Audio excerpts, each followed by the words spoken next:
আলাইকুম ওয়া রাহমাতুল্লাহি ওয়া বারাকাতুহু। আসুন আমরা সালাম সম্পর্কে কিছু জানার চেষ্টা করি। সালাম মানে শান্তি। সালাম দেওয়া মানে আপনি যাকে সালাম দিলেন তার জন্য আল্লাহর কাছে দোয়া প্রার্থনা করলেন। আসসালামু আলাইকুম ওয়া রাহমাতুল্লাহ। আল্লাহর শান্তি এবং রহমত আপনার উপর বর্ষণ হোক। এটা হচ্ছে সালামের মানে।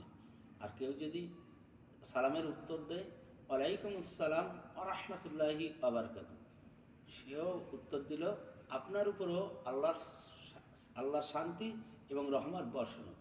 আসলে সালামটা কি? সালাম হচ্ছে আরেকজনের দোয়া, আরেকজনের জন্য দোয়া করা, শান্তি কামনা করা। সালাম একটা ইবাদত। কেমন ইবাদত? সালাম হলো মুখে বলা একটা ইবাদত।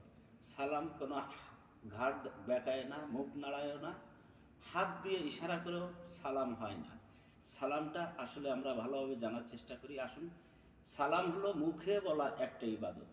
কেউ যদি আপনাকে বলে আসসালামু আলাইকুম ওয়া রাহমাতুল্লাহ, আপনি অন্তত তাকে সে যে মাত্রায় বলল চেষ্টা করবেন তার থেকে 1 কি 2 মাত্রা উচ্চ স্বরে সালামের উত্তর দেওয়ার। ওয়ালাইকুম আসসালাম ওয়া রাহমাতুল্লাহি ওয়া বারাকাতুহু। আমরা অনেকে বলে থাকি ওয়ালাইকুম আসসালাম। আসলে ওয়ালাইকুম আসসালাম কোনো আরবি শব্দ নেই, আমরা বুঝি না, জানি না। ওয়ালাইকুম আসসালাম এটা হচ্ছে সঠিক শব্দ। আসুন আমরা সালামটাকে সুন্দরভাবে শিখি। ওয়ালাইকুম আসসালাম ওয়া রাহমাতুল্লাহি ওয়া বারাকাতুহু, এটাই সঠিক শব্দ।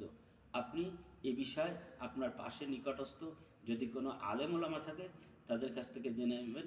ওয়ালাইকুম আসসালাম কোনো শব্দ নয়, এটা আরবি ভাষায় ওয়ালাইকুম আসসালাম উচ্চারণ আছে। আসলে সালাম যদি কেউ আপনাকে দেয়, আপনি চেষ্টা করবেন হাত নাড়ায় না, ঘাড় বেঁকায় না, মুখে ইশারা না। সালাম মুখে বলা একটা ইবাদত। সালাম আপনি কেউ যদি দেয়, আপনি তাকে অন্তত 1 মাত্রা হলেও উচ্চস্বরে উত্তর দেওয়ার চেষ্টা করবেন। মাথা নাড়ায়, ঘাড় বেঁকায়, এটা হচ্ছে অহংকারের চিহ্ন। এটা করা ঠিক না। এটা সালামের সঙ্গে বেয়াদবি করা হয়। যে সালাম দিল তার সঙ্গে বেয়াদবি করা হয়।